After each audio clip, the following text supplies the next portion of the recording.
Warahmatullahi wabarakatuh. Alhamdulillahirabbil alamin wassalatu wassalamu ala asrofil anbiya'i wal mursalin wa ala alihi washabihi ajmain amma ba'du. Asyhadu an la ilaha illallah wa asyhadu anna Muhammadan abduhu wa rasuluh. Allahumma sholli ala Muhammad wa ala ali Muhammad. Baik, segala puji syukur, mari kita sama-sama panjatkan kehadirat Allah Subhanahu wa Ta'ala yang telah memberikan berbagai nikmat kepada kita semua, di antaranya nikmat iman, nikmat Islam, sehat walafiat, sehingga atas izin Allah pula hari ini kita kembali bertemu pada kajian rutin Rabuan. Dan insya Allah Ustadz Sam akan membawakan kajiannya tentang akhlak Islamiyah ya Ustadz ya. Ya. Selawat beserta salam semoga selalu tercurah kepada junjungan Nabi Muhammad Sallallahu Alaihi Wasallam serta keluarga para sahabat, dan semoga syafaat beliau sampai kepada kita semua yang insya Allah istiqomah pada jalan Islam ini. Tentunya terima kasih Ustadz yang terus istiqomah menemani kita, membersamai kita, berbagi hal-hal baik terkait ajaran Islam ini kepada kita semua dan tentunya juga kepada teman-teman semua yang juga istiqomah mengikuti kajian Rabuan bersama Ustadz Sam ini. Baik, kami persilakan Ustadz Sam membawakan kajiannya. Monggo Ustadz. Baik, bismillahirrahmanirrahim. Assalamualaikum warahmatullahi wabarakatuh. Waalaikumsalam warahmatullahi wabarakatuh. Warahmatullahi wabarakatuh. Alhamdulillahilladzi anzala sakinatan fi qulubil mu'minin. Asyhadu an la ilaha illallah wa rabbul alamin wa asyhadu anna Muhammadan abduhu wa rasuluh khatamul anbiya'i wal mursalin. Allahumma shalli ala sayyidina Muhammad wa ala alihi wa sahbihi ajmain amma ba'du. Puji syukur kita panjatkan kehadirat Allah Subhanahu wa taala, salawat dan salam semoga Allah curahkan kepada suri tauladan kita Nabi besar Muhammad sallallahu alaihi wasallam, pada keluarga, sahabat dan pengikutnya akhir zaman. Tuhan rahimakumullah, alhamdulillah Allah menganugerahkan kepada kita istiqomah, karena istiqomah bagian dari akhlak. Bahkan istiqomah itu yang menjadi jaminan seseorang akan husnul khatimah. Jadi tanpa istiqomah dalam kebaikan, sulit kita untuk meraih husnul khatimah. Jadi istiqomah adalah salah satu syarat supaya kita menjadi orang yang husnul khatimah. Mudah-mudahan ya rizki istiqomah ini Allah tetap jaga untuk kita semua sampai akhir hayat kita semua. Dan alhamdulillah teman-teman selalu hadir ya, hadir bersama-sama, dan biasanya memang di atas 20 orang, dan kita juga maklum karena hari kerja, jadi ada yang masih di jalan, ada yang masih mungkin yang sedang siap-siap, ada nyiapin santap malam dan seterusnya. Mudah-mudahan saudara-saudara kita yang sedang ada kesibukan oleh Allah diberikan kemudahan, kelancaran, dan sedang sakit mudah-mudahan diberikan kesembuhan. Dan khusus ya kita doakan saudara-saudara kita di Palestina, mudah-mudahan Allah Subhanahu wa taala melindungi mereka. Yang gugur Allah terima sebagai syuhada, yang mendapatkan musibah, kesulitan mudah-mudahan menjadi meningkatkan derajat mereka di hadapan Allah. Dan kita yang tidak bisa apa-apa kecuali berdoa, karena memang kemampuan kita mudah-mudahan kita pun tidak dianggap orang yang tidak memperhatikan, karena kesanggupan kita hanya mendoakan mereka. Dan doa itu bagian dari senjata umat Islam. Jadi senjata orang mukmin adalah salah satunya adalah doa. Mudah-mudahan doa kita yang selalu kita panjatkan Allah kabulkan, dan kemenangan di pihak umat Islam, dan mudah-mudahan ya Yahudi ya Israel laknatullah itu Allah hancurkan sehancur-hancurnya. Amin. Amin. Iwan rahimakumullah, pada malam hari ini saya ingin mengupas tentang akhlak Islamiyah, tapi saya yakin memang akhlak Islamiyah itu sesuatu yang biasa kita dengar. Hanya saja ingin saya menekankan, sebagaimana minggu lalu saya membahas tentang ibadah, bukan berarti kemudian kita menafikan apa yang telah yang selama ini kita lakukan, atau pemahaman yang ada pada kita selama ini. Tapi ini saya ingin menegaskan, karena seringkali orang masih bingung membedakan antara akhlak, etika, norma, karakter dan seterusnya ya. Jadi memang kata akhlak ini memang berasal dari hasanah Islam, jadi dari sakofah Islam. Yang kemudian diadopsi kalau di bahasa Indonesia ini akhlak ini sudah pakai bahasa Indonesia. Dan tentunya akhlak berbeda dengan etika, berbeda dengan budi pekerti karena eh, yang membedakannya ini adalah apa akidah. Jadi akhlak ya, ya makanya saya mulai berasal dari apa yang dimaksud dengan akhlak. Jadi akhlak Islamiyah itu adalah pertama bagian dari syariat Islam. Jadi tidak ini mungkin berbeda dengan etika dengan apa budi pekerti. Yang etika budi pekerti itu bersifat apa adat kebiasaan atau uruf ya yang sudah pernah kita bahas. Uruf itu masing-masing bangsa, masing-masing kabilah atau suku itu memiliki uruf, ya, memiliki uruf. Tetapi di situ kemudian ada etika, ada norma, ada apa bagaimana mereka bergaul, apa norma-norma itu dipelihara. Tetapi akhlak Islamiyah itu memang khas. Kan akhlak Islam itu bagian yang tidak dipisahkan dari syariat Islam. Jadi kalau kita membahas syariat Islam, di dalamnya ada akhlak. Ya, jadi bukan dibalik bahwa Islam itu sama dengan akhlak, enggak. Jadi di dalam syariat Islam itu ada akhlak. Kemudian yang kedua bahwa akhlak itu bagian dari perintah atau larangan. Jadi kalau berarti perintah berarti disebut dengan akhlak, akhlakul karimah atau mamdudah, akhlak terpuji. Kalau yang berupa larangan berarti itu akhlaknya akhlak yang madmumah atau yang tercela. Jadi oleh karena itu akhlak itu pasti dikaitkan dengan apa dengan perintah dan larangan. Jadi tidak boleh dilepaskan dari itu. Jadi seorang yang seorang muslim, seorang beragama Islam ketika melaksanakan sesuatu walaupun penampilannya sama, misalnya contoh penampilannya sama-sama jujur, tetapi jujur yang akhlak Islamiyah atau akhlakul karimah itu jujur karena perintah, karena menjalankan perintah Allah atau menjalankan apa yang dititahkan, dicontohkan oleh Rasulullah. Sementara orang yang tidak berakidah Islam, ya jujur ya hanya jujur saja sifat kemanusiaan, dianggap baik jujur itu. Sehingga yang membedakannya antara apa akhlak Islamnya dengan norma atau etika yang berlaku umum sifatnya universal itu adalah dari sisi kenapa orang Muslim itu menjalankan karena perintah, karena yakin kepada Allah dan menjalankan sebagai bentuk ketaatan. Dan akhlak itu adalah merupakan sifat-sifat yang harus dimiliki oleh seorang Muslim untuk menyempurnakan aktivitasnya dalam menjalankan hukum Islam. Maka dari itu bisa dikatakan nilai dari amal itu tergantung akhlaknya. Jadi semua aktivitas dalam rangka menjalankan perintah Allah ini itu harus di dalamnya ada akhlak. Jadi karena dengan akhlak itulah maka pelaksanaan setiap kegiatan aktivitas yang menjalankan syariat itu bernilai atau dinilai oleh Allah. Dengan kata lain biasanya akhlak itu sama dengan nafsian atau pola sikap jiwa. Pola sikap jiwa. Jadi saya ingin mengingatkan yang pernah kita bahas, manusia itu terdiri dari raga, jiwa, dan nyawa. Raga itu sifatnya rusak atau fana dan terbatas.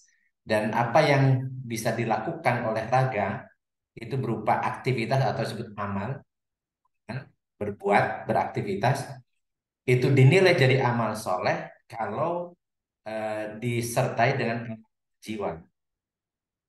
Dan amalan raga itu terbatas hanya di dunia berdasarkan dunia dan mulai dihisab mulai ketika balik dan akhir ketika sudah wafat. Selesai apa yang dilakukan oleh raga. Tetapi jiwa itu akan berlanjut karena jiwa itu bersifat kekal akan di alam barzah, dalam di alam akhirat.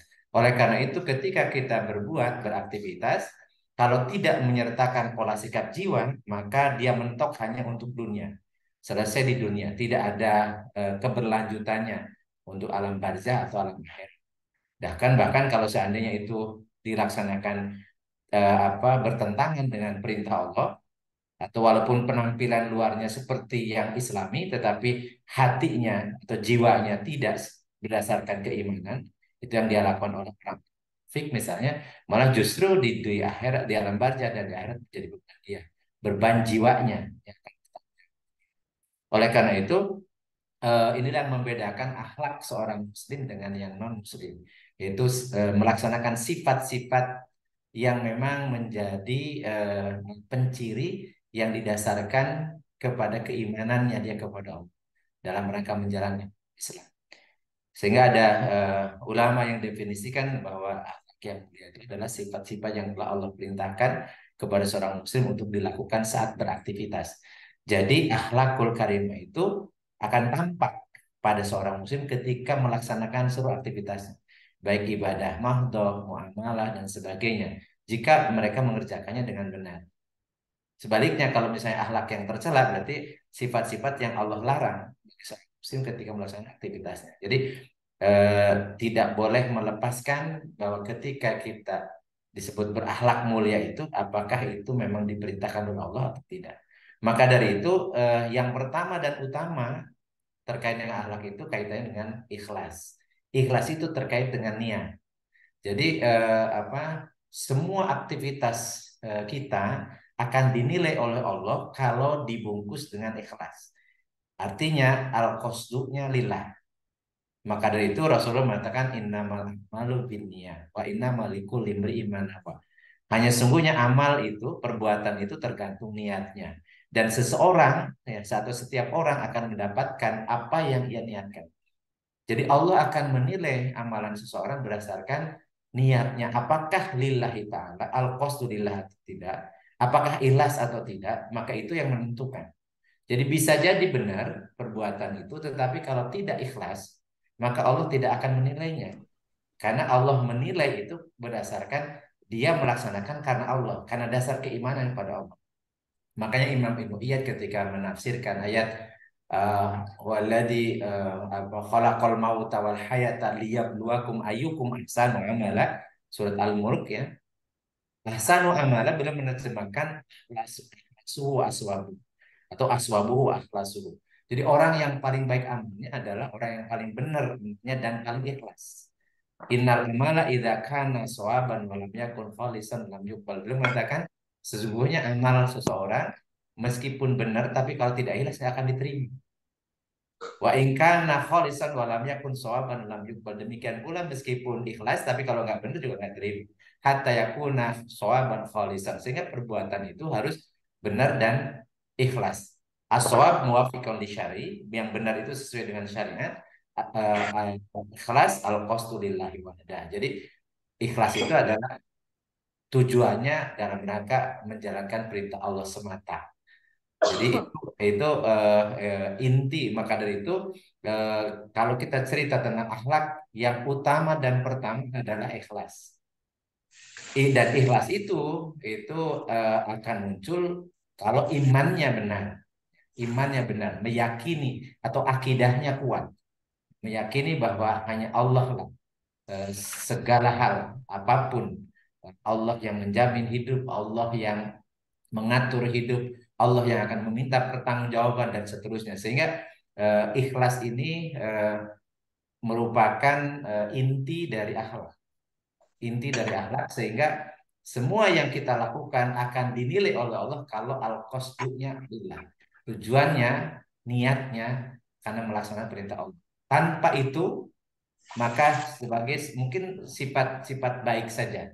Sebagaimana orang yang tidak beriman ketika dia jujur, ketika dia membantu, menolong, sabar dan seterusnya, dia tidak akan dinilai oleh Allah karena dia melaksanakan itu bukan berdasarkan keimanan atau tujuannya bukan dalam rangka melaksanakan perintah Allah. Jadi ini menjadi hal yang sangat pokok.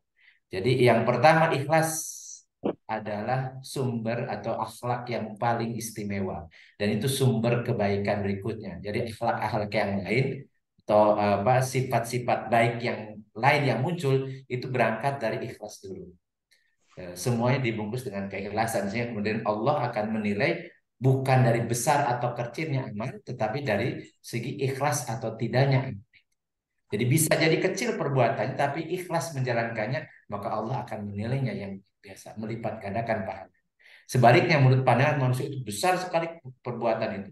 Kegiatannya luar biasa, manfaatnya banyak, tetapi kalau didasari tidak karena ikhlas, maka Allah tidak akan pernah menilai. Jangankan kemudian membalasnya, malah sebaliknya bahkan bisa menjadi sanksi. Atau kalau dia motivasinya untuk dunia, maka bisa jadi itu kemudian jadi beban bagi dia di yaumil kiamah. Jadi menjadi dosa. Nah, jadi karena sebagaimana yang tadi saya katakan bahwa akhlak itu akan muncul pada seseorang ketika melaksanakan aktivitas. Contohnya adalah ibadah mahdhah. Jadi ibadah mahdhah tanpa akhlak itu tidak akan dinilai. Ya, seperti misalnya saya contohkan sholat. Sholat itu eh, kalau tidak khusyuk, tidak khusyuk, ya. Yang pertama tentunya tidak ikhlas karena kalau tidak ikhlas memang ini semua amal harus ikhlas. Yang kedua kalau tidak khusyuk maka kemudian Allah tidak akan menilainya. Ya, di dalam surat Al-Maun Allah berfirman, "Fawailul lil musallin alladzina hum an sholatihim sahun alladzina hum yuraun." Jadi celakalah orang-orang yang sholat, yaitu orang yang terhadap sholatnya sahun. Sahun artinya lalai, yaitu orang yang ria. Adinahum yuraun. Jadi dia sholat tapi ria. Jadi ria, ingin dilihat orang, ingin pamer apa yang dia kerjakan, aktivitas sholat, tetapi dia ingin dilihat orang, sehingga kemudian hatinya itu lalai. Nah, sebagian mufassirin menjelaskan sahun artinya tidak khusyuk, ya, tidak khusyuk. Maka kemudian membahas tentang sahun bagaimana agar orang itu ketika sholat itu khusyuk. Ini sebagaimana yang Allah sampaikan dalam surat Al-Mu'minun ayat 1 dan 2. Qad aflahal mu'minun alladzina hum fi sholatihim khashi'un. Beruntunglah orang-orang yang beriman, yaitu orang-orang yang khusyuk dalam sholatnya. Nah, makna khusyuk itu bukan berarti tidak ingat apa-apa, atau khusyuk itu memang tidak bisa dilatih, sehingga tidak bisa kemudian orang kemudian ada bimbingan bimbingan teknis untuk sholat khusyuk atau ada pelatihan khusyuk, karena khusyuk itu adalah menghadirkan jiwa ketika dia melaksanakan sholat. Jadi jiwanya sholat. Jadi lawan sahun sahun itu artinya khusyuk. Lawan sahun itu khusyuk. Jadi sahun itu lalai artinya jiwanya nggak ikut sholat. Raganya sholat, melaksanakan syarat rukun sholat, sah secara fikih, tetapi jiwanya nggak ikut sholat. Itu artinya dia sahun. Dan biasa kalau jiwanya nggak sholat, salah satunya adalah yang ria, alladzina hum yuraun. Jadi dia menggerak itu supaya dilihat orang. Itu bahkan kemudian bisa bisa jadi sengaja dijadikan konten, kemudian ditayangkan. Apalagi sekarang zamannya tahun politik, bisa jadi ya dia dia melaksanakan sholat itu sebagai salah satu untuk iklan dia kan gitu dan seterusnya. Dan itu bisa dilakukan. Dan itu orang-orang yang dia sahun karena tujuan dia sholat itu bukan ikhlas karena Allah dan bukan karena kesadaran jiwanya melaksanakan apa yang diperintahkan. Jadi bentuk ketaatan. Maka dari itu khusyuk itu adalah perasaan jiwa, yaitu ketika dia merasa dia sedang ketika sholat khusyuk dia sedang berhadapan dengan Allah. Dan kemudian dia selalu ingat bahwa sholat itu bagian yang tidak bisa dipisahkan dengan dia sebagai seorang yang beriman. Karena Rasulullah mengatakan al-farqu bainal muslim wal kafir as-salat, atau tarkus sholat. Jadi pembeda antara orang yang beriman dan orang yang kafir adalah sholat. Dia meninggalkan sholat maka dia hilang imannya. Kalau dia menjalankan sholat berarti bentuk keimanannya. Dan kemudian kalau dia khusus berarti memfokuskan pikiran, merenungi ayat atau zikir. Apa yang dia gerakan, apa yang diucapkan di dalam sholat itu, dia sadari betul. Ketika dia mengatakan Allahu Akbar, jiwanya kemudian mengiyakan, memahami apa ucapan Allahu Akbar. Ketika misalnya Subhanallah, dia jiwanya hadir di situ bahwa suci Allah. Sehingga kemudian akar atau bekas dari sholat itu akan terpancar dalam kehidupan sehari-hari. Sebagaimana yang Allah sampaikan, inna sholata tanha anil fahsya'i wal munkar. Semuanya sholat itu mencegah dari perbuatan keji dan munkar. Kapan itu? Tentunya bekas sholat itu akan terpancar dalam kesehariannya. Karena dalam sholat itu dia hadir jiwanya dia menyadari sedang berhadapan dengan Allah, sedang bercakap-cakap dengan Allah, sedang berdialog dengan Allah, dia yakin bahwa Allah akan minta pertanggungjawaban, sehingga sholat itu memang lidzikri, inna sholata lidzikri, sholat itu untuk mengingat, dan mengingat Allah itu akan terbawa ketika dia sudah selesai sholat dan khusyuk sholatnya, maka dalam kesehariannya akan terbawa. Alladzina yadhkurullah qiyaman wa qu'udan wa 'ala junubihim. Orang yang selalu ingat kepada Allah dalam keadaan berdiri, duduk atau di pembaringan. Jadi di ibadah mahdoh itu ada akhlak yang wajib dimiliki oleh setiap kita ketika menjalankan sholat. Contohnya, pertama ikhlas lillahi ta'ala, menjalankan itu sebagai kesadaran bahwa ini perintah Allah dan dalam rangka menjalankan perintah Allah sebutan lillahi ta'ala. Yang kedua khusyuk, itu menghadirkan jiwa, jadi jiwanya sholat. Jangan sampai kita sholat raganya, jiwanya tidak sholat, sehingga ketika nanti dihisab di yaumil kiamah, yang dihisab itu tentang sholat itu jiwa kita, bukan raga kita. Karena raga kita setelah meninggal, setelah dicabut nyawanya, ruhnya dicabut, maka kemudian akan menjadi bahan-bahan organik yang selesai, jadi tulang belulang, sudah jadi tanah lagi. Tetapi jiwa kita yang akan ditanya nanti di yaumil kiamah. Rasul mengatakan, inna awala ma yuhasabu bihil abdi yaumil kiamah as-salat. Sesungguhnya yang pertama kali dihisab di yaumil kiamah dari seorang hamba adalah sholat. Wa in sholuhat faqad aflaha wa anjah. Kalau sholatnya bagus, maka dia akan menjadi orang yang sukses dan orang yang yang beruntung. Wa in fasadat faqad khaba wa khasir. Tetapi kalau rusak sholatnya, maka dia akan menjadi orang yang rugi dan orang yang menyesal. Oleh karena itu, siapa yang ditanya tentang sholat itu ya jiwanya. Nah, bagaimana mungkin jiwanya akan menjawab, berhujah di hadapan Allah kalau ketika raganya sholat, jiwanya nggak sholat. Dan ini menjadi PR kita. Apakah sholat kita sudah akhlak, sudah ada akhlaknya di sholat itu, yaitu menyadari bahwa kita itu hamba dan kita berhadapan dengan Allah Sang Maha Kuasa. Kemudian kita melaksanakan itu karena ikhlas karena Allah, dan kemudian menghadirkan setiap ucapan, setiap gerakan itu disadari, difahami oleh jiwa, dan kemudian ditindaklanjuti sesudah di luar sholat. Itulah makna dengan khusyuk. Jadi akhlak dalam ibadah salah satunya ya, sholat, karena yang sering kita jalankan, yang rutin kita jalankan adalah sholat, maka kita harus memahami bahwa akhlak dalam sholat itu adalah ikhlas dan khusyuk. Ikhlas artinya kita menyadari bahwa ini perintah Allah, menjalankan karena Allah. Yang kemudian khusyuk, menghadirkan jiwa kita, memahami, menyadari apa yang kita ucapkan, apa yang kita ikrarkan, apa yang kita lakukan, gerakan dalam sholat itu berdasarkan kesadaran, sehingga nanti akan terpancar dalam keseharian.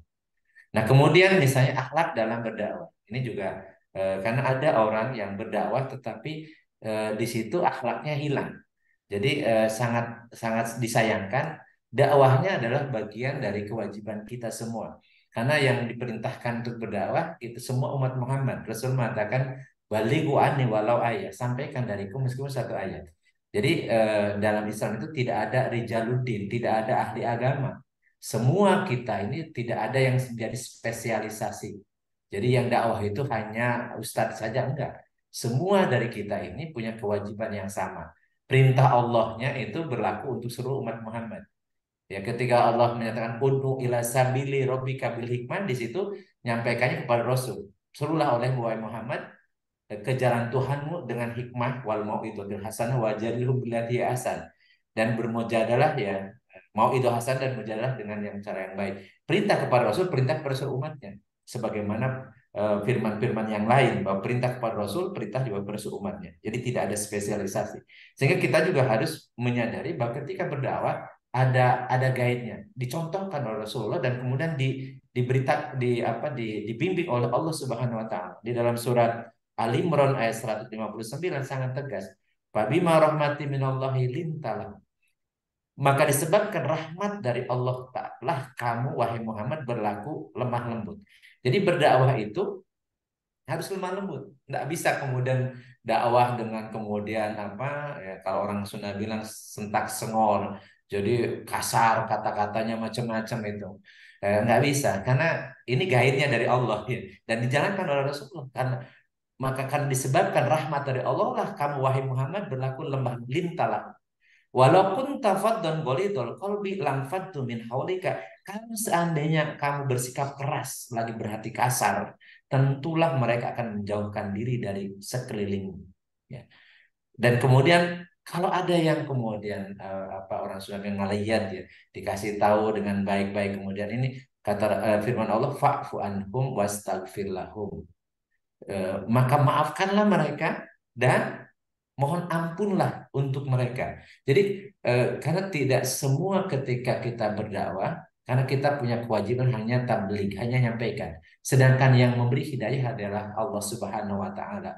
Jadi kita tidak punya kemampuan untuk merubah seseorang. Jadi dakwah itu hanya menyampaikan, hanya tabligh, hanya balik, ya, menyampaikan saja. Sedangkan yang memberikan hidayah adalah Allah Subhanahu wa taala. Rasulullah ketika paman beliau wafat, Abu Thalib, dan dalam keadaan kafir, tidak menerima dakwah beliau. Padahal siang malam beliau mendakwahi paman yang beliau cintai dan pamannya juga yang sangat mencintai dirinya, bahkan melindungi dakwah Rasul. Tetapi ternyata sampai wafat kemudian tidak masuk Islam.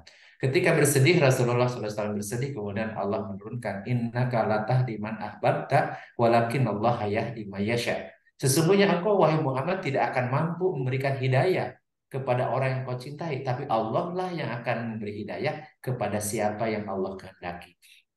Nah, kalau Rasul pun tidak bisa memberikan hidayah, hanya menyampaikan, ya, hanya mendakwahi, hanya tablik saja, apalagi tentunya kita. Jadi kita memang punya kewajiban menyampaikan, sedangkan orang menerima dakwah atau tidak dari kita, itu memang kita pasrahkan kepada Allah, karena otoritas memberikan hidayah itu Allah.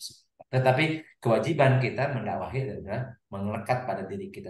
Kalau seandainya ada eh, perlakuan yang tidak sesuai dengan yang kita inginkan, maka Allah mengatakan fa'fu anhum wastaghfir lahum. Tetap maafkan mereka dan juga mohon ampunlah untuk mereka.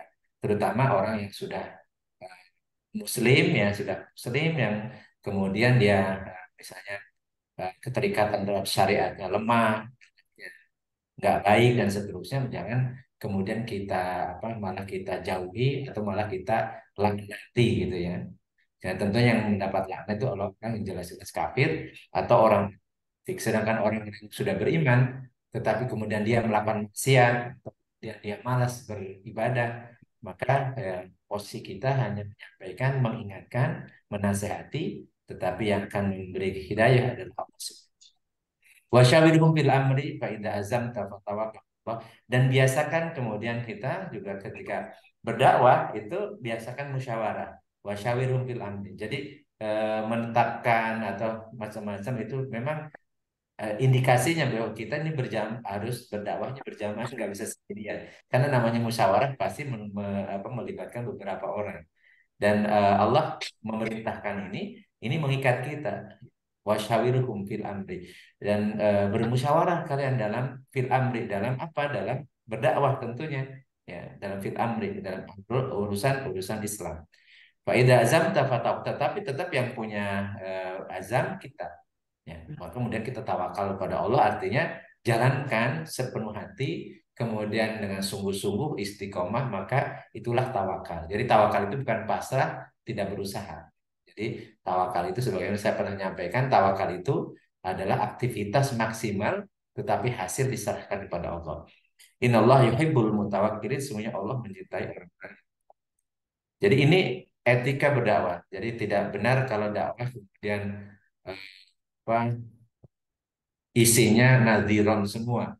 Apalagi kalau budaya ini kullu bid'ah dhalalah finnar. Jadi nar semua gitu ya. Jadi justru memang kita harus meraih orang itu sesuai kemampuannya. Jadi tidak boleh kita menyampaikan sesuatu di luar jangkauan pemahaman akalnya. Jadi kita harus paham kita mendawai siapa dan pada tataran seperti apa dia mampu menerima informasi itu, maka itu kita yang harus memperbaiki ini. Jadi intinya dakwah itu harus biasa, bukan berbekal dalil, tetapi juga harus berbekal bagaimana kita bisa menyampaikan kata-kata dan suasana atau situasi yang tepat. Ya, dibiasakan kita bukan mengkaji, bukan hanya kaji ilmu, tadi juga ngaji rasa, ngaji bahasa. Itulah pengemban dakwah dan itu yang disampaikan oleh Allah, ya dan membimbing Rasulullah ketika berdakwah.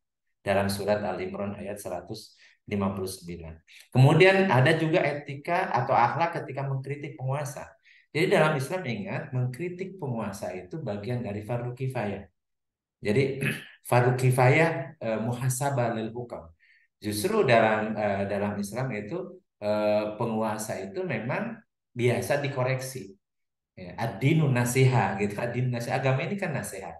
Jadi makanya dalam perjalanan sejarah ketika Islam diterapkan dalam kekhalifahan dan itu cukup lama, berabad-abad lamanya, dari tradisi untuk muhasabah lil hukam itu biasa. Bahkan kemudian eh, hadis-hadis Rasulullah menunjukkan keutamaan orang yang kemudian mengkritisi penguasa. Jadi memang akhlak ketika memiliki kuasa itu memang harus punya keberanian, berani bersuara gitu ya. Jadi jangan kemudian malah menjadi penjilat gitu. Jadi malah jadi tercela. Bahkan Rasulullah SAW yang menyampaikan Abdul Jihad kalimatu adlin inda sultanin jair au amirin jair. Rasul mengatakan jihad yang paling utama adalah mengutarakan perkataan yang adil di depan penguasa atau pemimpin yang zalim. Itu hadis riwayat Abu Dawud dan At-Tirmizi. Atau misalnya Sayyidus Suhada Hamzah bin Abdul Muthalib wa rajulun qala ila imamin fajairin fa amarahu wa nahahu faqatalah. Jadi pemimpin para syuhada adalah Hamzah bin Abdul Muthalib, paman Rasulullah yang wafat di perang Uhud, yang kemudian raganya dirusak oleh apa Hindun ya, oleh Hindun istrinya Abu jadi musuh musuh utamanya. Dan walaupun kemudian setelah Abu Sufyan ya, istrinya Abu Sufyan, dan setelah Futuh Makkah Abu Sufyan menjadi Muslim ya, dan masukkan di kategori sahabat, tetapi waktu perang Uhud dia menjadi musuh utama dan istrinya Hindun yang merusak jenazah Abdul Thalib. Rasul mengatakan Sayyidus Suhada itu Hamzah. Dan orang yang sama ini levelnya dengan Hamzah adalah orang yang berdiri di hadapan penguasa yang zalim, menasehati dia, merintahkan sesuatu yang baik, melarang yang mungkar, kemudian penguasa itu tidak terima, kemudian membunuhnya. Dan orang yang gugur ketika menasihati penguasa itu bagian dari syuhada, bahkan sayyidus syuhada. Jadi memang itu ada akhlaknya. Jadi justru akhlak di hadapan penguasa itu memang harus berani menyampaikan yang hak. Bukan malah sebaliknya kemudian kita harus manut-manut walaupun zolim, walaupun bermaksiat itu, malah membenarkan kemaksiatan atau kezoliman yang mereka lakukan itu tidak boleh. Jadi akhlaknya justru di hadapan penguasa itu harus punya keberanian dan harus menyampaikan yang hak.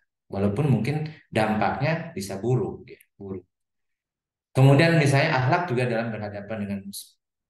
Akhlak berhadapan musuh ya Allah Subhanahu wa taala menjelaskan itu harus sabar, harus juga tetap dalam posisi siap siaga dan juga harus bertawakal. Dalam surat Al-Imran ayat 200, ya ayyuhalladzina amanu sabiru wasabiru warabitu wattaqullaha la'alakum tuflihun. Wahai orang yang beriman, bersabarlah kamu dan kuatkanlah kesabaranmu dan tetaplah bersiap siaga ya di perbatasan negerimu dan bertawakallah kepada Allah agar kamu beruntung.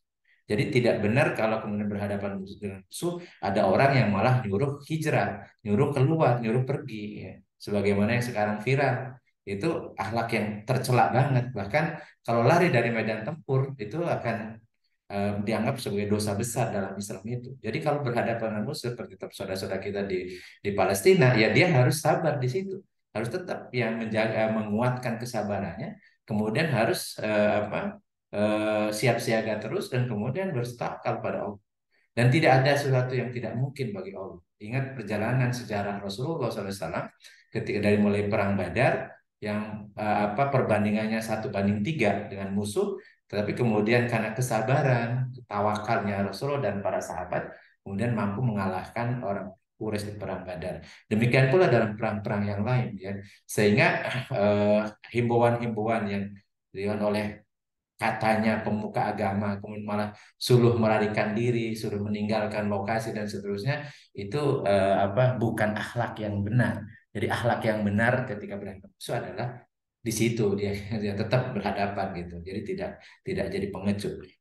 Atau misalnya Allah Subhanahu wa taala menyatakan alladzina qala nasu inna nasa qad jama'u lakum fakhshawhum fazadahum imanan qalu hasbunallah wa ni'mal wakil. Jadi dalam surat Al-Imran 173 orang-orang yang dikatakan kepadanya, katakan, oh orang sudah banyak sekali ini kekuatan Israel itu luar biasa, tuh bermacam-macam gitu. Ini memang provokasi supaya supaya gentar umat Islam, ya, bahwa orang-orang sudah mengepung, apalagi ada bantuan dari Amerika dan sebagainya. Sementara kemampuan Hamas dan tentara kaum muslimin itu hanya terbatas dan seterusnya. Ya, supaya mereka takut, tapi ternyata orang-orang yang beriman itu malah bertambah imannya dan dia mengatakan hasbunallah wa ni'mal wakil. Dan ini akhlak ketika ada. Jadi jangan pernah merasa kecil, merasa lemah. Dan ya tadi cuma sayangnya kita memang jauh dari mereka. Tetapi bisa jadi pada suatu saat mungkin ya, walaupun kita tidak mengharapkan, ada peluang, ada kemungkinan terjadinya misalnya melebar ke sini dan kemudian ada juga penjajah negeri ini ya, kita juga harus memiliki sifat atau karakter atau akhlak bagaimana yang dicontohkan atau yang diperintahkan oleh Allah Subhanahu wa taala dalam Al-Qur'an. Jadi harus sabar, harus tetap siap siaga dan harus tawakal. Dan menggantungkan hasbunallah wa ni'mal wakil. Allah lah, cukuplah Allah bagi kami dan Allah sebaik-baiknya pelindung kita. Kemudian atau akhlak ketika menghadapi ujian. Jadi eh, ujian itu macam-macam, ujian sakit ya. Jadi eh, beberapa saudara kita termasuk istri saya juga sedang diuji dengan sakit. Maka ya akhlak seorang muslim ketika ujian adalah sabar dan ridho. Sabar dan ridho. Jadi tetap ikhtiar ya, karena memang kita diperintahkan untuk ikhtiar, tetapi kesabaran itu adalah senjata utamanya ketika Allah uji. Sehingga kalau kita sabar ketika diuji, maka semua ujian itu menjadi pengukur dosa dan akan meningkatkan derajat di hadapan Allah. Dalam surat Al-Baqarah 155 Allah berfirman, "Wala nabluwannakum bisyai'in minal khaufi wal ju' wa naqsi minal amwali wal anfusi was samarat fabasyiris shabirin." Dan sungguh-sungguh kami akan coba ya kalian dengan sesuatu, bisa rasa takut, ya, ketakutan, kelaparan, kekurangan harta, jiwa atau buah-buahan, dan berikanlah berita gembira kepada orang-orang yang sabar. Orang yang sabar. Orang sabar itu salah satunya ketika dikatakan apa ada asobatu musibah dalam ayat berikutnya qaulu inna lillahi wa inna ilaihi raji'un. Jadi dia menyadari istirja, kembali lagi posisinya bahwa kita ini milik Allah dan kita akan kembali kepada Allah. Jadi semua yang menimpa kita itu atas kehendak Allah. Jadi balikan lagi kepada Allah. Jangan sampai kemudian kita berputus asa, kita berkeluh kesah. Karena berputus asa, berkeluh kesah itu menunjukkan kurangnya keyakinan sama Allah Subhanahu wa taala. Jadi ini etika atau akhlak ya. Maaf, bukan etika, akhlak ketika kita menghadapi ujian.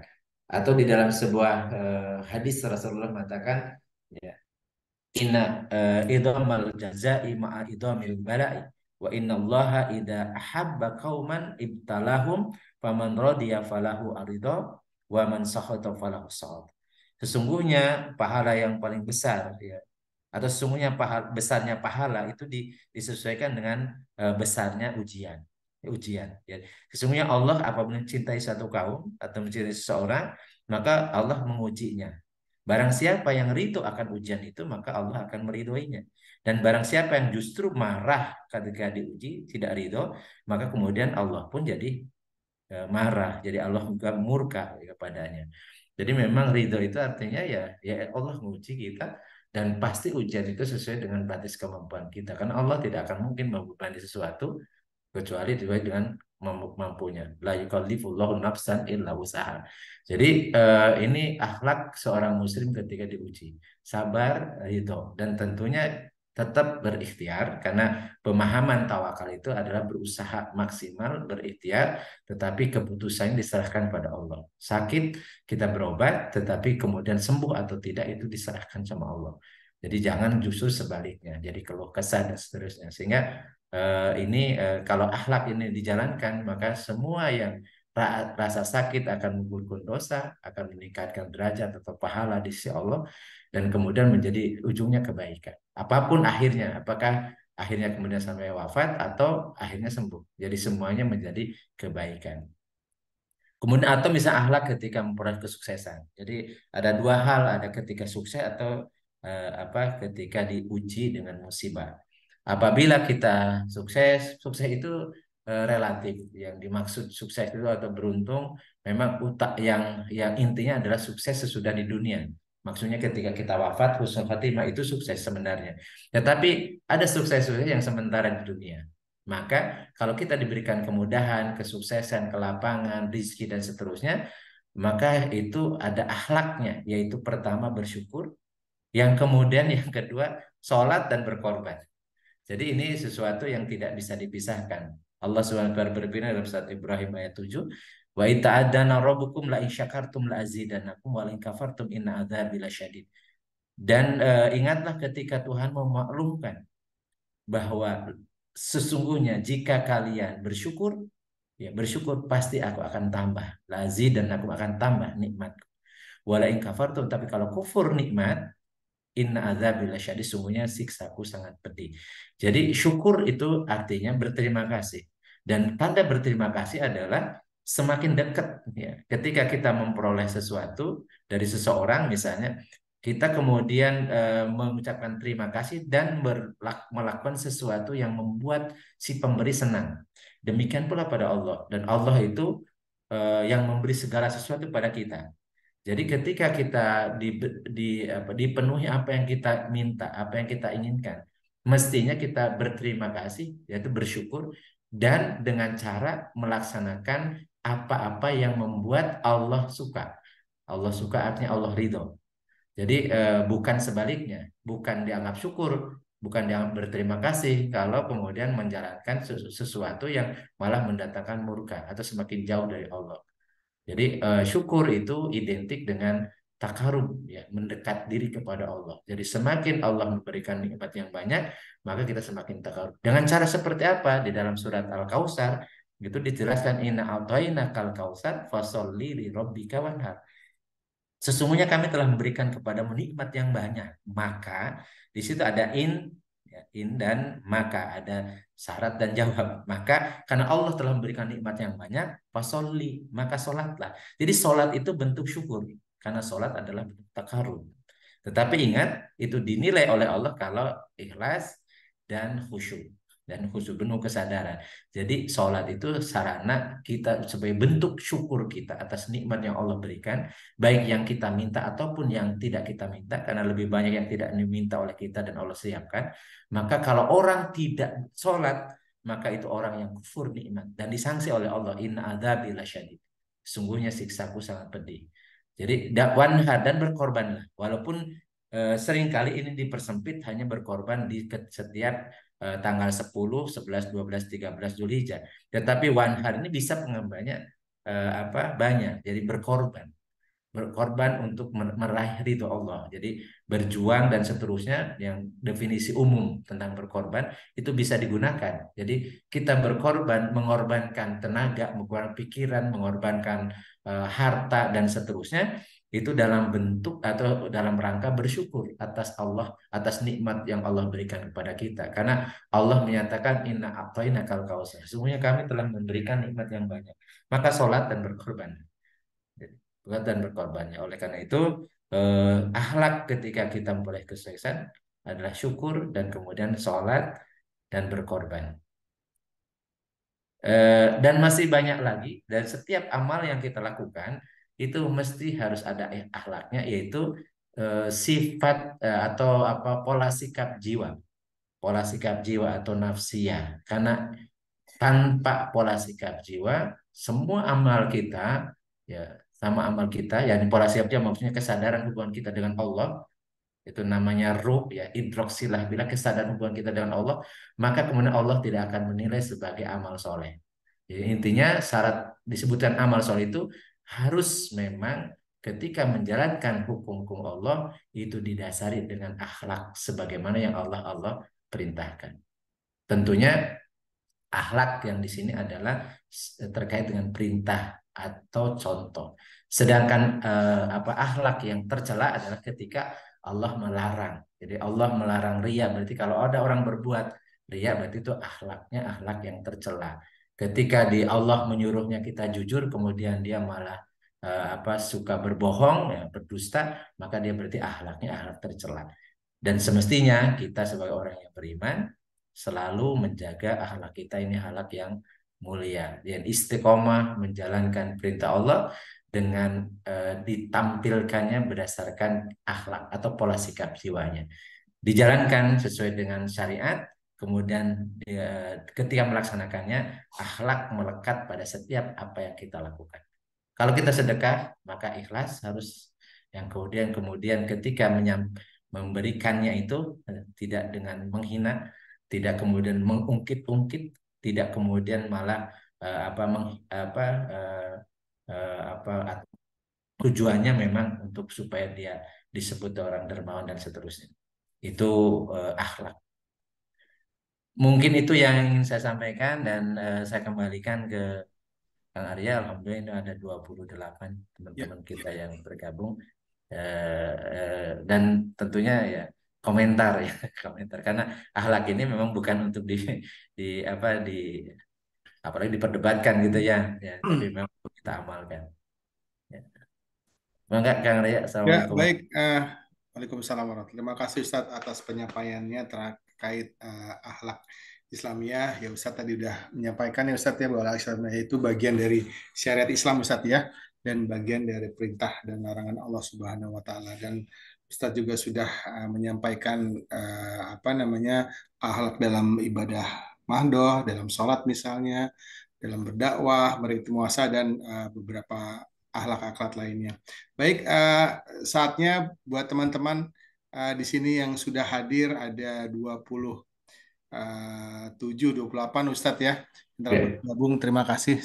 Semoga kita selalu istiqomah untuk bisa mengikuti kajian dan sudah ada Kang Gugut yang sudah angkat tangan dan sambil makan ketoprak kayaknya. Barang makan ketoprak. Jadi pengen Kang Itu mau makan bukan lontong sayur, lalu sayur. lontong Ya, sayur itu. ini kelihatannya ketoprak. Kang Gugut, mangga Kang Gugut mungkin disampaikan kepada Ustaz Sam. Ya, assalamualaikum warahmatullahi wabarakatuh. Waalaikumsalam. Jadi saya Waalaikumsalam tadi dengar warahmatullahi yang wabarakatuh. masalah,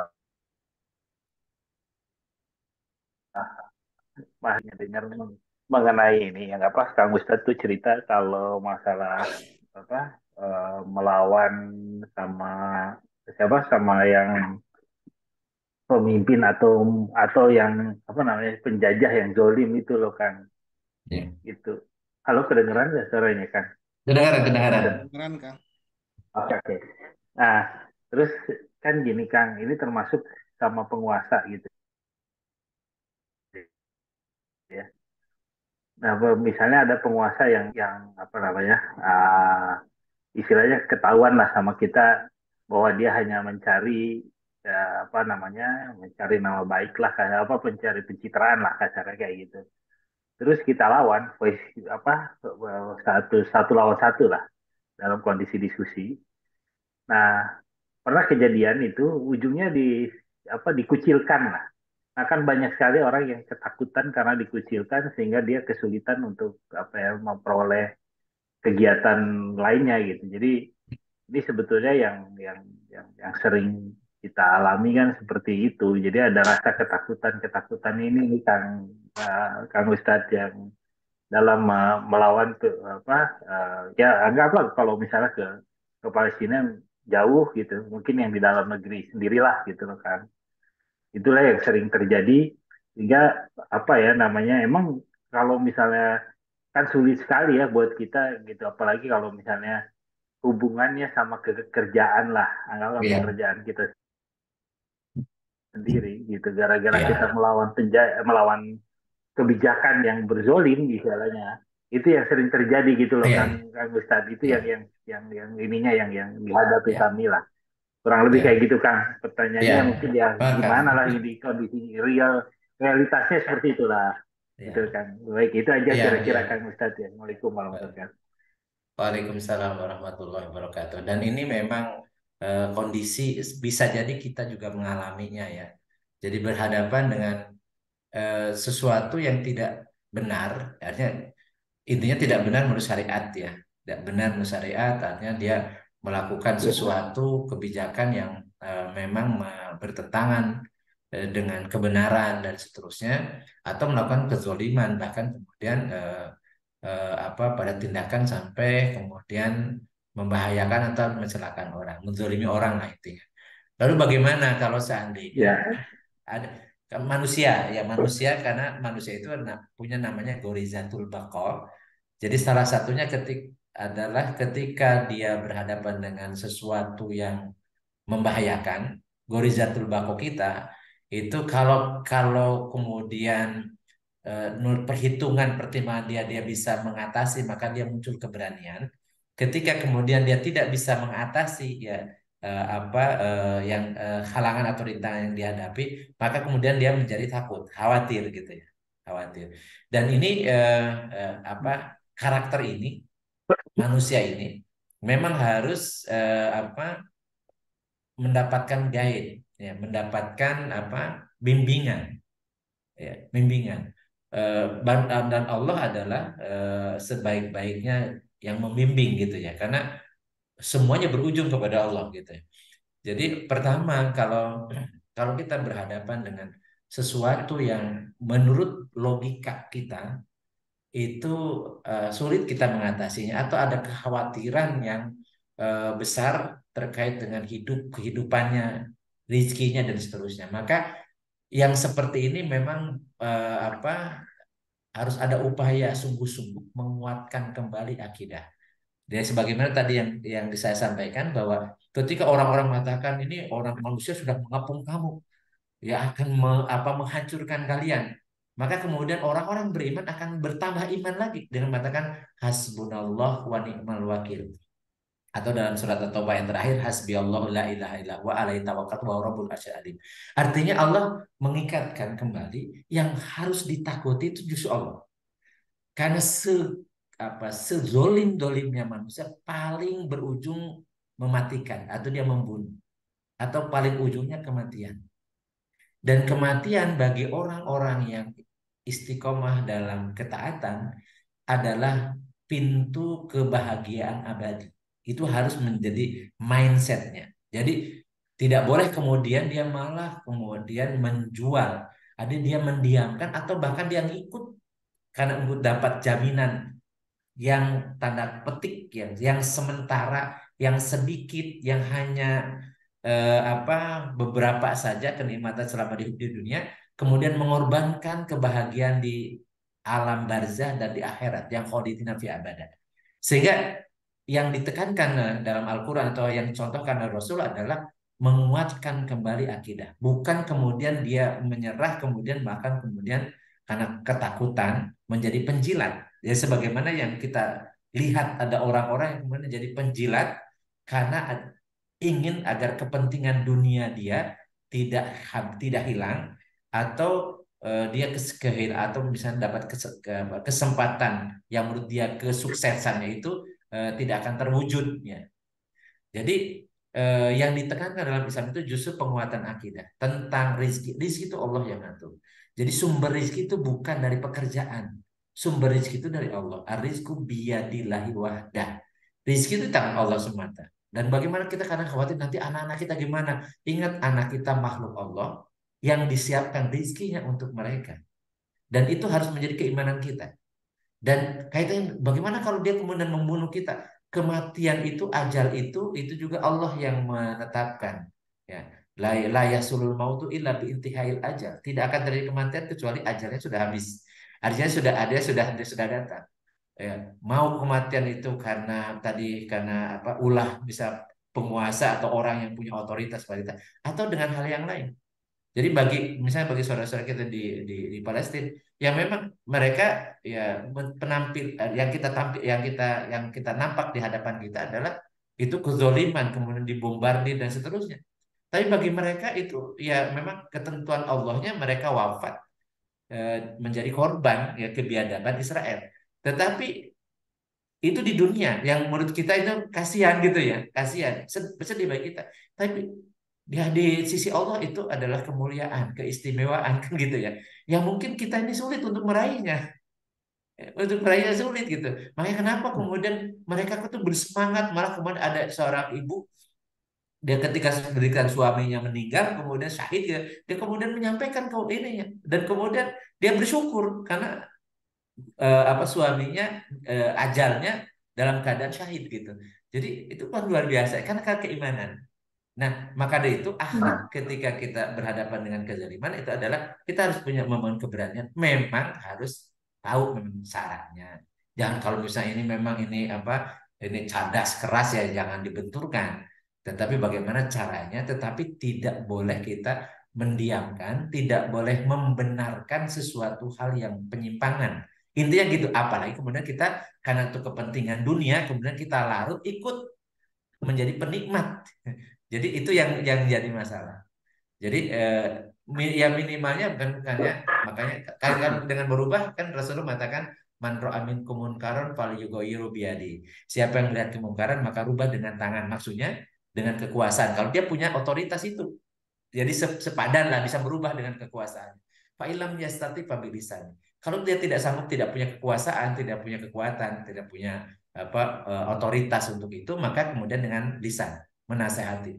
Tapi itu juga bisa jadi masalah tuh fa'ilam yastati fabiqolbi. Kalau itu lisan pun tidak bisa merubah, maka dengan hati. Nggak suka di dalam hati, nggak ridho di dalam hati kita, kemudian munculkan hanya dalam doa, tetapi kata Rasul wadzalika ada aful iman. Dan itu adalah selemah-lemahnya iman. Tetapi kalau kita mendiamkan, apalagi meridoi, meristui, apalagi menjadi pengikut, larut dalam itu, ikut, bahkan dia kemudian jadi penjilat gitu ya di situ, nah itu udah jauh, udah kehilangan keimanannya. Wallahu a'lam bishawab. ya, Baik. makasih Kang. Soalnya pernah saya ngelawan apa pejabat itu akhirnya malah yang saya bilang jadi dikucilin Ya, benar-benar sebuah yang iya. kegiatan itu yang harusnya jalannya mudah itu ditutup semua sama mereka gitu itu kerasa banget ya. Tapi Kang Jadi Gugut kan masih masih sehat walafiat dan rezekinya masih mengalir deras. ya cuman itu loh Kang apa namanya karena ngelawan pernah ada yang saya bilang sih ya, kalau apa saya bilang jangan sampai kebijakan ini apa kegiatan ini hanya untuk mendongkrak mengambil keuntungan dari orang-orang yang apa mendapatkan keuntungan dengan menginjak orang-orang kecil gitu loh Kang. Iya, iya. Dan itu Wah udah itu disampaikan habis kan? saya di Kementerian Desa itu kan gitu. Iya Ya, disampaikan ya, saya tapi ya udah iya, akhirnya kayak jadi musuh aja gitu loh Kang jadinya. iya, Jadi itu iya. itu saya Insya Allah itu itu aja yang kejadian gitu. kewajibannya sudah gugur dan kemudian kalau ataupun misalnya tadi dipersempit ya ruang gerak dan kemudian sempit rezeki ternyata Allah ngasih rezeki dari arah yang lain Iya, yang ruang geraknya itu dipersempit. pasti. Dan di balik itu pasti ada hikmah. Jadi setiap kita melaksanakan Amin, insya kebaikan Allah. dan kita istiqomah di situ, di balik itu ada hikmah. Jadi banyak nanti dulu kita juga merenung nanti sudah kejadian berlanjut ya. Oh Nah, iya, kenapa dulu saya ini? Bayangin kalau karena pada saat itu misalnya Kang Gugut mendiamkan, bahkan larut ikut hanya untuk dapat proyek bisa jadi terbawa pakai pakai pakai rompi orange kan gitu. Ini kan ya, saya ya, lagi ya, ya, heboh-heboh nih. ya, Yang saya pindahkan dari lembaga yang dulu saya dulu itu kan ya, itu eh, coba kalau ya, ya. kan gitu aja. Hikmahnya kemudian kita tidak larut di situ.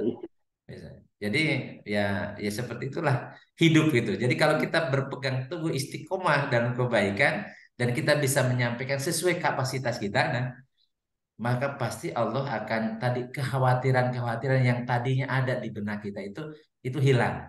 Justru di sana alhamdulillah ternyata Allah ya kan berikan ya Ya, pintu yang lain gitu. jadi Itu kan. Hikmah ya. ya Jadi cuman kita memang mulai belajar lagi. jadinya jadi di keluarga agaknya itu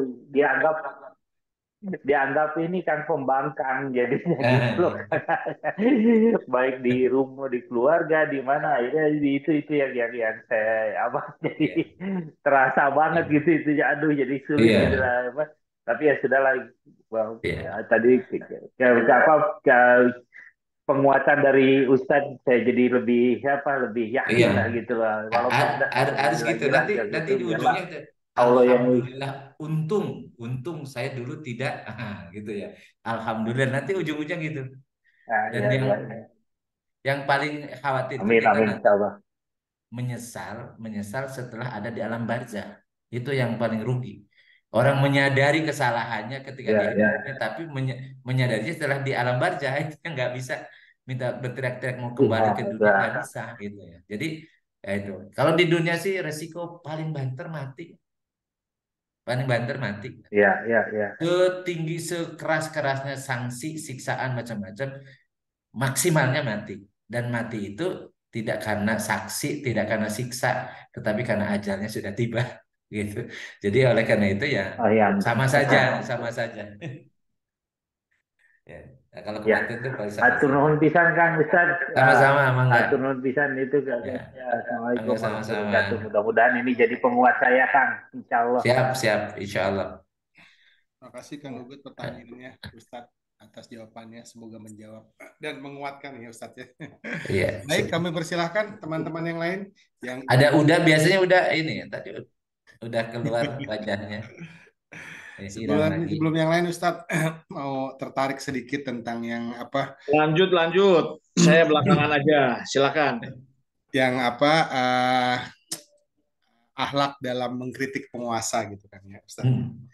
Kan yang punya akses mengkritik penguasa kan juga nggak semua gitu ya rakyat dan Ya, mengkritik pun juga nggak bisa. Tapi kan ya, apa ya?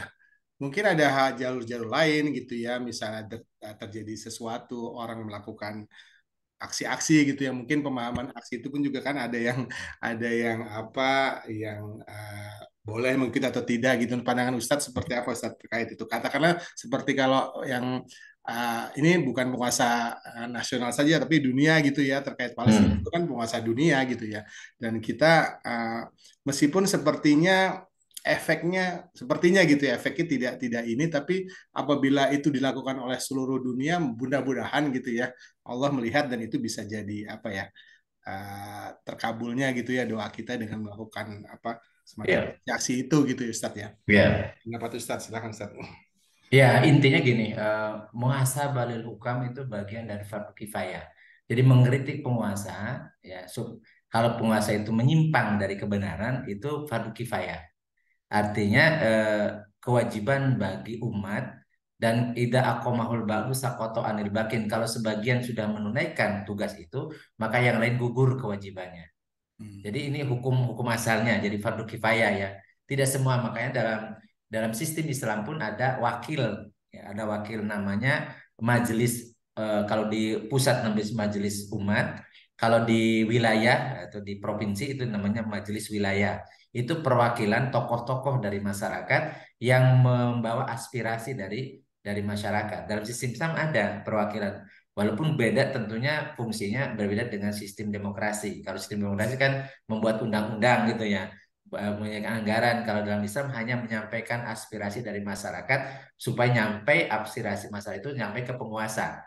Itu namanya majelis umat atau majelis wilayah. Dan dalam struktur sistem Islam itu ada gitu. Dan itu tokoh-tokoh memang representasi dari masyarakat. Setiap komunitas itu ada leadernya, ada tokohnya yang dia kemudian dipilih menjadi wakilnya dalam duduk dalam majelis umat atau majelis wilayah. Artinya itu hukumnya. Terus bagaimana kalau sekarang kita tidak mampu gitu. Nah, mampu ya mau gimana jadi Sayyidus Syuhada seperti Hamzah. Kita jangankan bisa berhadapan langsung dengan penguasa, baru kemudian bikin komen, bikin like juga kayak SN kayak saya itu udah dipanggil tuh sama atasan gitu kan. Baru baru like, komen, apalagi komen gitu ya. Like saja itu Apalagi bisa posting di Ustadz ya, medsos apalagi kita. posting. Iya, apalagi posting macam-macam itu jadi masalah karena eh, ya tadi katanya ini bagian dari ASN itu nggak bisa ya, bertentangan dengan kebijakan apa pemerintah karena pemerintah yang sebagai majikan dari seluruh ASN gitu ya. Walaupun saya akadnya bukan dengan pemerintah, bukan dengan rejim, semuanya akadnya dengan negara, jadi sebut abdi negara gitu, bukan abdi penguasa gitu kan. Tapi ya itu yang kondisinya seperti sekarang. Jadi bagaimana kalau kita tidak punya akses untuk menyampaikan itu? Makanya ya pada posisi seperti ini ya kita ini bisa jadi hanya adaful iman. Jadi selemah-lemahnya iman. Jadi apa yang mampu kita lakukan. Makanya ketika memahami syariat kita harus tahu posisi kita. Jadi karena Allah tidak akan membebankan sesuatu kecuali sesuai kemampuannya. La yukallifullahu nafsan illa wus'aha itu kita paham betul. Kita mampunya di mana sih? Kita mau. Kalau kita misalnya mampu tapi kemudian kita berpura-pura kan nggak bisa di hadapan Allah berpura-pura. Ya. Kalau kita memang punya akses, punya kemampuan itu ya kita lakukan sesuai kemampuan kita. Tapi kalau memang tidak mungkin kita bisa melakukan itu, ya. Karena kita tidak punya akses, tidak punya otoritas, tidak punya kemampuan apa, maka mungkin ya kita pada posisi sekarang itu ada aful iman, tidak suka aja dalam hati. Ya. Dan itu ada full iman itu bukan berarti kemudian memang tercela, enggak. Ada full iman itu artinya menjadi argumentasi di hadapan Allah, tapi kita tidak mampu dan Allah Maha tahu bahwa kita tidak mampu gitu kan. Ya. Apa yang bisa kita lakukan sekarang ini kan gitu. Dengan seperti itu, kondisi seperti itu. Ya mungkin hanya tadi hanya bisa berdoa, hanya kemudian bisa bisa kemudian menyampaikan kepada orang-orang supaya memberikan kesadaran bahwa ini nggak benar, ini nggak baik yang kita bisa mampu akses gitu. Jadi sementara ke pelakunya kita tidak punya akses seperti itu. Jadi dan itu yang terjadi seperti sekarang gitu ya. Jadi ya teman-teman hanya rame misalnya di WA gitu ya.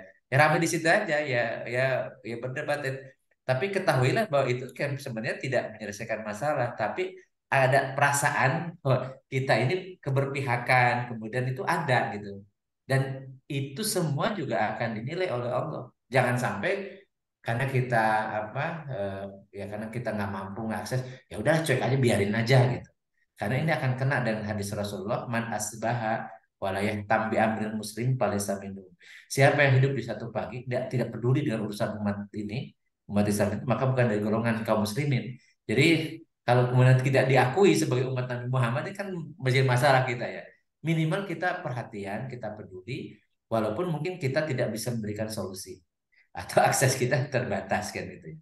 Semua kejadian ada di apa jangankan yang jauh ya, yang jauh tempatnya, yang dekat pun tidak. Tetapi keberpihakan itu sebagai bentuk keimanan kita itu harus kita wujudkan dan Allah Maha tahu kemampuan kita, kapasitas kita.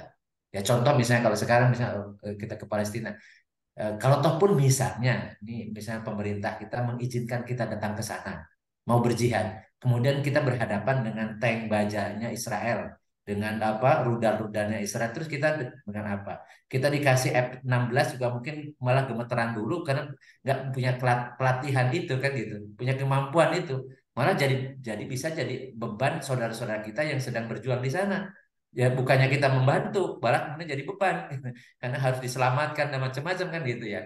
Artinya memang pada posisi itu kan tidak punya kemampuan kita. Kemudian kita mampunya apa? Kita mampu untuk membantu secara finansial untuk membantu ini, ya lakukan, lakukan.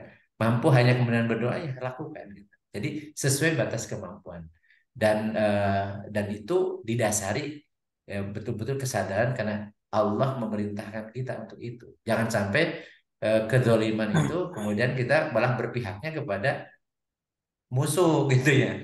Kan ada ya penampilannya muslim atau apalagi ada apa tokoh gitu ya. Malah kemudian kok berpihaknya ke menyalah-nyalahkan apa saudara kita yang jadi korban gitu kan. Jadi kan aneh ini. Jadi ya itu mungkin ya ada masalah lah. Cara berpikirnya mungkin ada masalah atau salah didik atau salah asuh walau alam gitu ya. Yang jelas nggak boleh ya ada orang saudara kita terdolimi kemudian kadang kita menyalahkan yang terdoliminya itu atau kemudian maka ada kesan membela penjajah atau membela orang yang zolimnya. Jadi berpihak kepada kezaliman, makanya ini akan bermasalah. Dan itu dulu zaman hidup Rasul ada tokoh-tokoh itu seperti itu. Nah, tapi itu tokoh-tokoh munafik. Abdullah bin Ubay bin Salul seperti itu. Dia senang kalau umat Islam celaka atau memperoleh kekalahan. Dan, tapi dia dia berduka kalau umat Islam mendapat kemenangan. Itu ya orang-orang munafik seperti itu. Udah Daniel Baik, sudah Ustaz. tunjuk. Jadi. Monggo, udah Daniel. Langsung. Assalamualaikum warahmatullahi wabarakatuh. Waalaikumsalam warahmatullahi wabarakatuh. Salam kangen dari Jigo. Waduh, hari ini pakai kaos Jigo nih. Waduh, Masya Allah. sama Ini ganteng. tambah ganteng, Ah, tambah ini tua, karena tambah muda. rambutnya. Jadi ini asal mulanya dulu kan abis potong pendek Umroh. umroh, banyak orang termasuk emak-emak yang bilang katanya bagus rambut begini katanya. Iya, Jadi ya sekarang tambah saya selalu begini. Kalau tambah cukur kasep. 40 namanya, 40, 4 cm atas, 0 kiri kanan Ah, gitu ya. iya. Oke. Begini, mengenai berpolitik ya dalam Islam ya. Bagaimana menurut pendapat Ustadz dan bagaimana hubungan sama akhlak tuh? Katakan ya dibolehkan dalam Islam berpolitik, tapi kok kayaknya susah ya untuk orang berpolitik itu untuk menjaga akhlakul karimahnya gitu loh. Atau mungkin ada mungkin yang dianjurkan Rasulullah cara berpolitik yang baik atau mungkin Khulafaur Rasyidin gitu ya, bagaimana cara berpolitik yang baik terutama oleh katakanlah siapa ya Abu Bakar Siddiq gitu ya, yang ahli Hmm. berpolitik, dan tapi akhlak tetap dijaga gitu loh, Ustadz ya. Terima kasih Siap, dan saya seperti itu aja. ya, siap. Terima kasih. Wassalamualaikum warahmatullahi wabarakatuh. Waalaikumsalam. Jadi pertama kita harus memahami politik itu apa. Di dalam bahasa Arab politik itu namanya siasah, asiasah. Nah, Rasulullah SAW menyatakan dulu kanat banu Israila tasusuhumul anbiya. Kulama halakan nabiyun khulafaun nabiyun walakin la nabiyya ba'di fal khulafau fatakasaru. Rasul mengatakan dulu Bani Israel itu dipimpin sasa yasun siasa. Jadi siasa itu maksudnya riayatus su'unil ummah, mengurus urusan umatnya itu dipimpin oleh nabi. Seorang nabi wafat diganti dengan nabi lain. Tapi kata Rasul tidak ada nabi lain sudahku. Tapi yang ada nanti khulafa, jamak dari khalifah. Jadi khalifah maka begitu Rasulullah wafat, maka dibaiatlah Abu Bakar As-Siddiq di Sakifah Bani Sa'idah itu sebagai khalifah. Khalifah. Ya. Jadi khalifah itu adalah pemimpin politik. Politik dalam pengertian Islam apa? Riayatus su'unil ummah, mengatur urusan umat.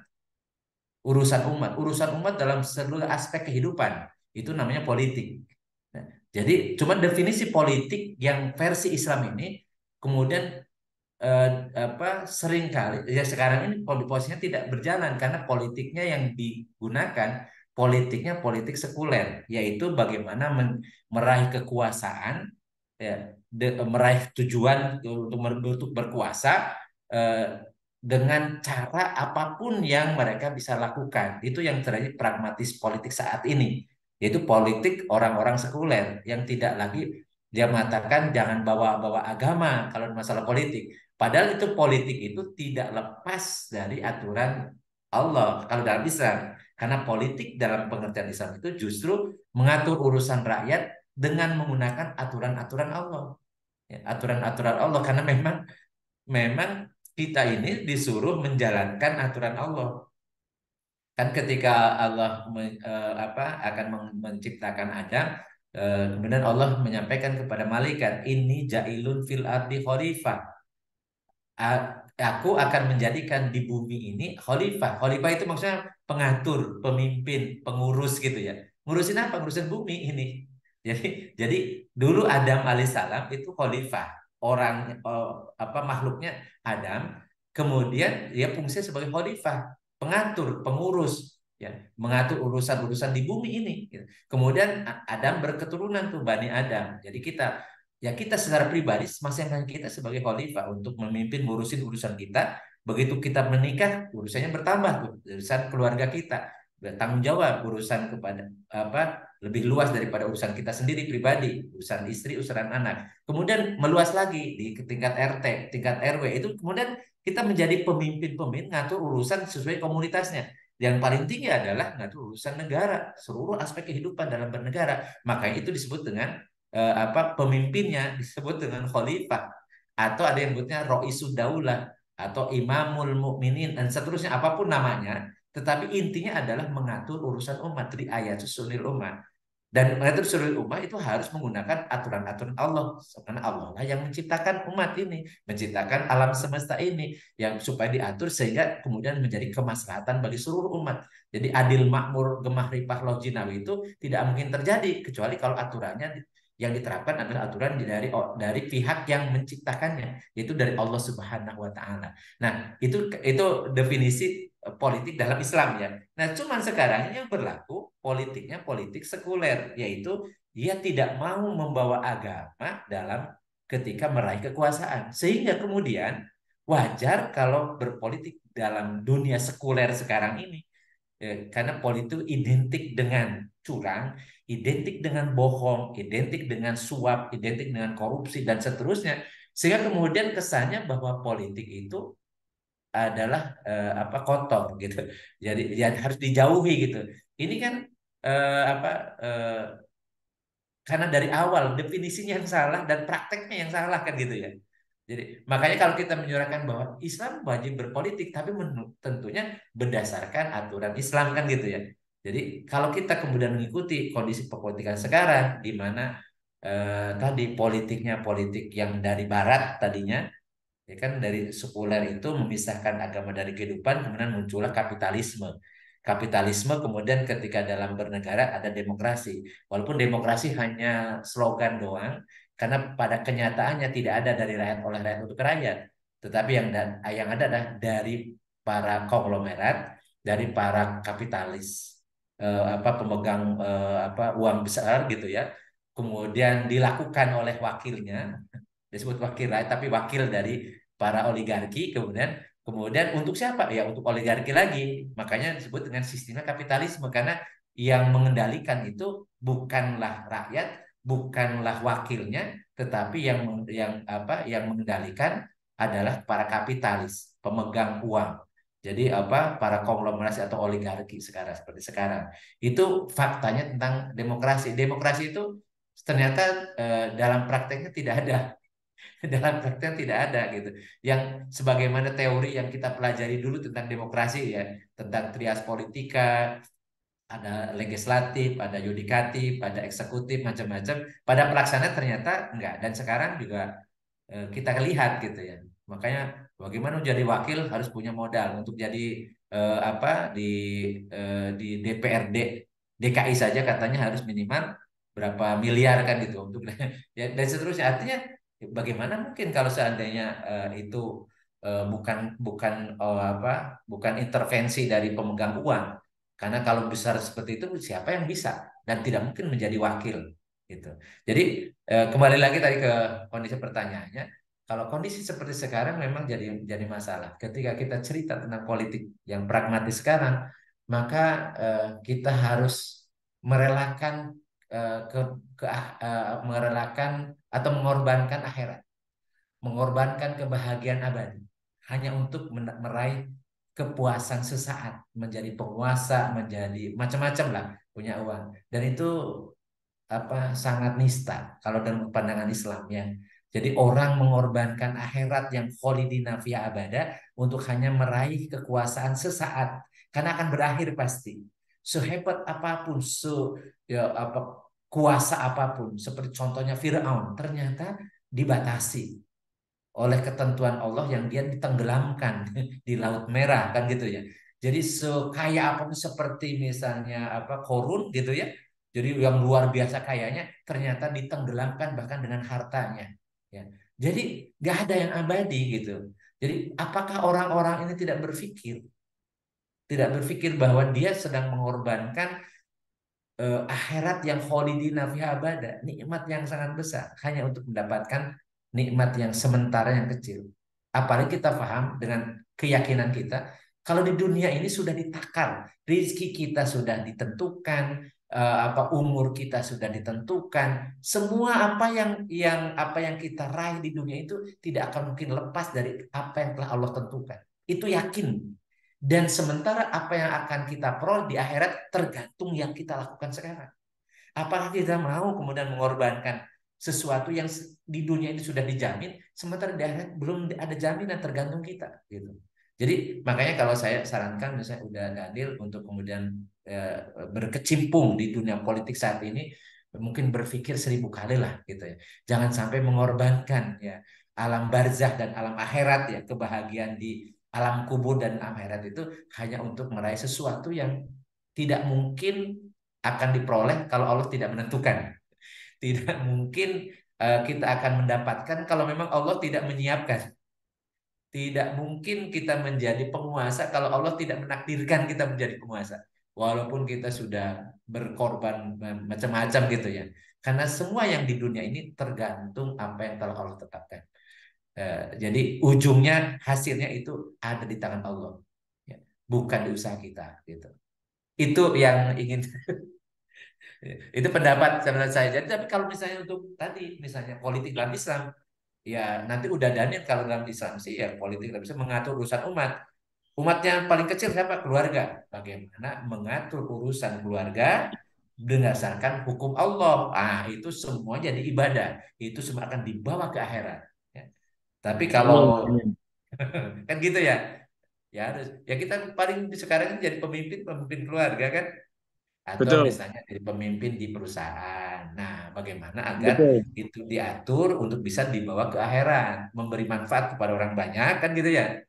Itu juga itu politik juga, tapi politiknya terbatas. Betul. Ya, mengatur urusan ya sesuai kemampuan. Makanya Rasul mengatakan kan kulukum ro'in wa kullu ro'in mas'ulun an ra'iyati. Kalian ini semua pemimpin dan setiap pemimpin akan diminta pertanggungjawaban atas kepemimpinannya, atas rakyatnya.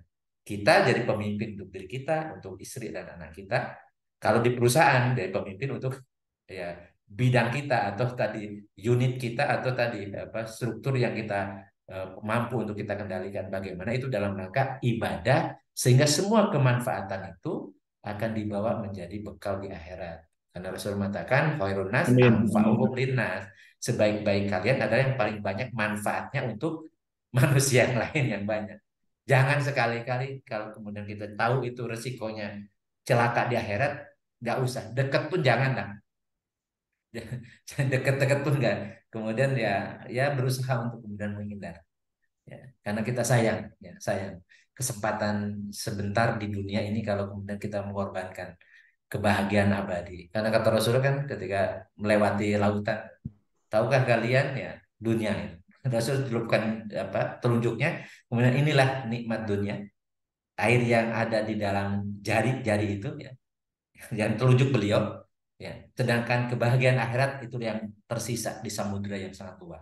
Karena kekal selama-lamanya. Sedang di dunia kita dibatasi dengan usia ya, usia. Dan terasa sekarang usia udah 50 di atas 50 udah mulai pinggang sakit-sakitan ya, tensi naik terus, gula juga enggak sekarang kolesterol juga bermasalah dan seterusnya ya. Artinya ini ada warning dari Allah gitu ya bahwa siap-siap akan berakhir gitu. Makanya jangan terlalu termotivasi untuk ngumpul-ngumpulin harta, ngumpulin jabatan dan seterusnya yang akan jadi beban kita. Tetapi kumpul-kumpullah bekal untuk di alam barzah dan di akhirat. Sehingga kalau bisa hartanya dibawa ke akhirat, kekuasaannya, kewenangannya dibawa ke akhirat menjadi berbuah pahala semua. Insya Allah. Setuju. Jazakallah khairan kasir. Apa? Enggak. Baik, terima kasih udah Daniel pertanyaan dan Ustaz Sam atas penjelasannya.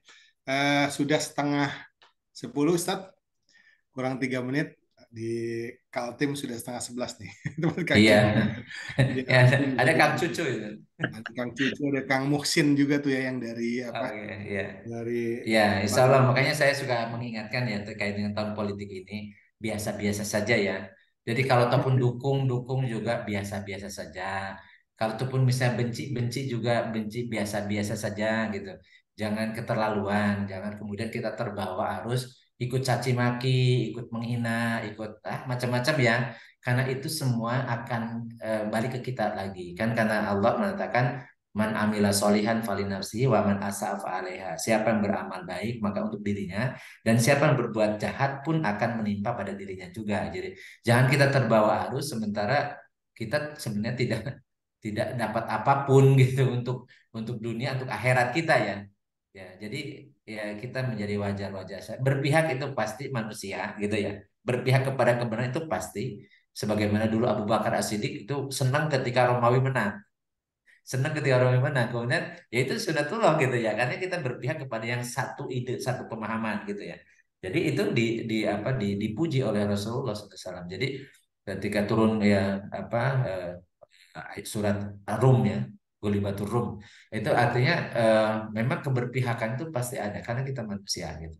Tetapi keberpihakan itu jangan sampai kemudian kita berlebih-lebihan sampai kemudian kita terjebak dalam perbuatan yang salah karena terlalu ya mencintai terlalu apalagi sampai mengkultuskannya enggak biasa saja. Jadi panduan kita adalah halal haram boleh atau tidak. Sampai ketika kita misalnya berdakwah pun tadi misalnya berhadapan dengan orang yang zalim pun sebenarnya ada guide-nya juga gitu. Jadi ada guide-nya bahwa kita bisa jadi tidak bisa melawan, tetapi kemudian kita minta kepada Allah agar kita selalu bersabar dan kita menggantungkan kepada Allah, bisa jadi itu menjadi kebaikan. Jadi bukan kemudian kita melakukan tindakan yang justru tidak disukai oleh Allah. Jadi mendatangkan kemurkaan Allah. Ya, ya sama dengan seperti yang sekarang yang muncul komentar-komentar terkait dengan Palestina gitu ya. Ya mudah-mudahan di antara kita nggak ada orang yang kemudian malah nyinyirin korban, ya ini kan saudara kita yang yang jadi korban, atau malah kemudian dia kesannya malah membanggakan musuh, ya membanggakan musuh dan karena ikut-ikut memprovokasi, menakut-nakuti umat Islam. Padahal sebaliknya. Jadi justru kita harus berpihak, minimal kita berdoa, kita menolong, kita membantu, dan doa dari sekian juta umat Islam itu akan menjadi senjata yang sangat ampuh luar biasa bagi saudara kita sedang berjuang ya. Ya, mungkin kita tidak bisa secara nyata kelihatan pertolongannya, tetapi ketahuilah bahwa doa itu luar biasa dahsyat. Dan selama ini jadi senjata kita, senjata pamungkas kita adalah doa. Biasakan kita berdoa, memohon apapun ya, apapun yang sedang kita hadapi, karena yang bisa merubah takdir, yang bisa merubah kodok itu hanya doa. Ya, yang lain-lain nggak bisa. Jadi ketika doa kita dikabulkan, maka kemudian Allah akan merubah apa yang telah Allah tetapkan untuk kita. Itu dalam penggalan doa kunut ya. Kalau sholat subuh ada yang kunut atau kunut nazilah ya. Ya eh, apa jadi kita minta kepada Allah agar Allah merubah kodok yang jelek. Jadi Allahumma hdina fiman hadait wa afina fiman afait wa tawallana fiman tawallait wa barik lana fima atait wa qina bi rahmatika syarra ma qadaita. Ya, jadi jagalah kami ya Allah dari keburukan kodok yang telah Engkau tetapkan. Jadi yang telah Engkau tetapkan. Itu doa kunutnya, doa kunut. Jadi baik itu kunut subuh atau kunut nazilah ya. Jadi itu ya kalau kita biasa. Tapi kalau misalnya tidak biasa kunut juga nggak apa-apa. Tapi itu doa doa kunut di luar sholat itu lebih utama juga. Jadi doa walaupun itu biasanya dibaca doa kunut, kemudian dibaca doa di luar sholat itu juga sangat baik agar Allah selalu menjaga kita dari ketetapan-ketetapan yang mungkin buruk bagi kita. Kita mohon karena memang Allah akan merubah ya takdir seseorang kalau orang tersebut yang merubahnya. Jadi orang yang berusaha berikhtiar sambil kemudian memohon pada Allah agar Allah menetapkan yang baik untuk kita semua. Baik teman-teman sekalian, mudah-mudahan apa yang kita bahas ada manfaatnya. Insya Allah minggu depan kita lanjut ya. Mudah-mudahan sehat ya.